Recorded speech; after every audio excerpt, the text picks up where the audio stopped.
पढ़ाई छूटने पर भी नहीं होगा साल बेकार। एकेडमिक बैंक ऑफ क्रेडिट में रहेगा रिकॉर्ड सुरक्षित। आखिर क्या है एकेडमिक बैंक ऑफ क्रेडिट? जी हाँ, कई छात्रों को संस्थानों से एकेडमिक बैंक ऑफ क्रेडिट का मेल आया है। ऐसे में छात्रों को लगता है कि यह मेल बिल्कुल ही फेक है या उनके साथ हो रहा है कोई स्कैम। और अगर आप भी छात्र हैं तो हो सकता है ऐसा ही मेल आपको भी आया हो। लेकिन आपको बता दें कि ये कोई स्कैम नहीं है, बल्कि एकेडमिक बैंक ऑफ क्रेडिट सरकार की एक नई इनिशिएटिव है। तो चलिए जानते हैं आखिर क्या है एकेडमिक बैंक ऑफ क्रेडिट। आप सभी को बता दें कि एकेडमिक बैंक ऑफ क्रेडिट एक वर्चुअल स्टोर हाउस है जो हर स्टूडेंट के डेटा का रिकॉर्ड रखेगा। इसके लिए यूनिवर्सिटीज और कॉलेजों को इस स्कीम में रजिस्ट्रेशन करना होगा, जिसके बाद इन कॉलेजों और यूनिवर्सिटीज के हर छात्र का data academic bank of credit में स्टोर हो जाएगा। ऐसे में अगर कोई छात्र किन्हीं कारणों से बीच में अपनी पढ़ाई छोड़ देता है तो उसे संबंधित कोर्स के टाइम पीरियड के हिसाब से सर्टिफिकेट, डिप्लोमा या डिग्री दी जाएगी। उदाहरण के तौर पर इसे इस प्रकार समझा जा सकता है कि यदि कोई छात्र फर्स्ट ईयर पास करता है तो उसे सर्टिफिकेट दिया जाएगा। वहीं सेकेंड ईयर पास करने वाले छात्र को एडवांस डिप्लोमा और 3 साल का कोर्स पूरा करने पर ग्रेजुएशन की डिग्री, साथ ही 4 साल की पढ़ाई पूरी करने पर रिसर्च के साथ डिग्री दी जाएगी। यानी अगर पढ़ाई बीच में छूट भी जाती है तो छात्र ने जितना समय भी अपने कोर्स को दिया है वो व्यर्थ नहीं जाएगा। उसे टाइम पीरियड के हिसाब से सर्टिफिकेट, डिप्लोमा या डिग्री क्रेडिट दी जाएगी। अब ऐसे में दूसरा सवाल ये आता है कि आखिर एकेडमिक बैंक ऑफ क्रेडिट या एबीसी कैसे काम करेगा। तो चलिए आपको इसका जवाब भी दे देते हैं।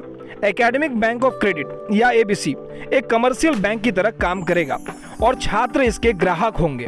वह एबीसी इन छात्रों को कई सेवाएं प्रदान भी करेगा। इसमें क्लास वर्क और ट्यूटोरियल्स के आधार पर तैयार स्टूडेंट्स के एकेडमिक क्रेडिट को स्टोर किया जाएगा।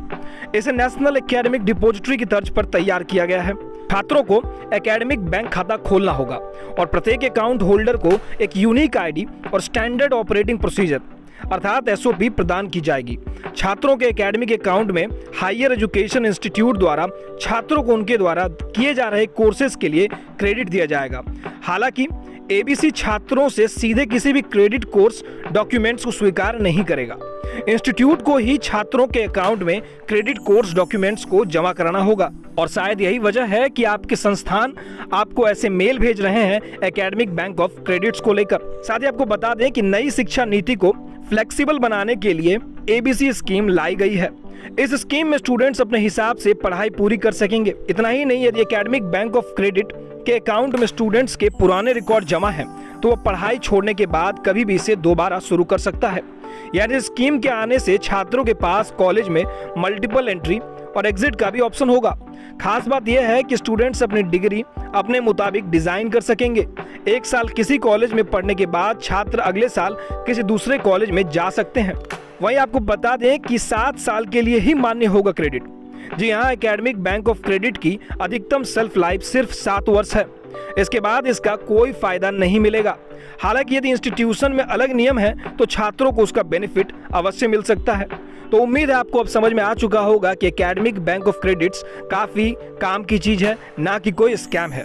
इस अपडेट को जानकर आप क्या कुछ है कहना चाहते हैं हमें कमेंट कर जरूर बताएं। साथ ही इसी तमाम अपडेट्स के लिए हमारे चैनल को सब्सक्राइब करें।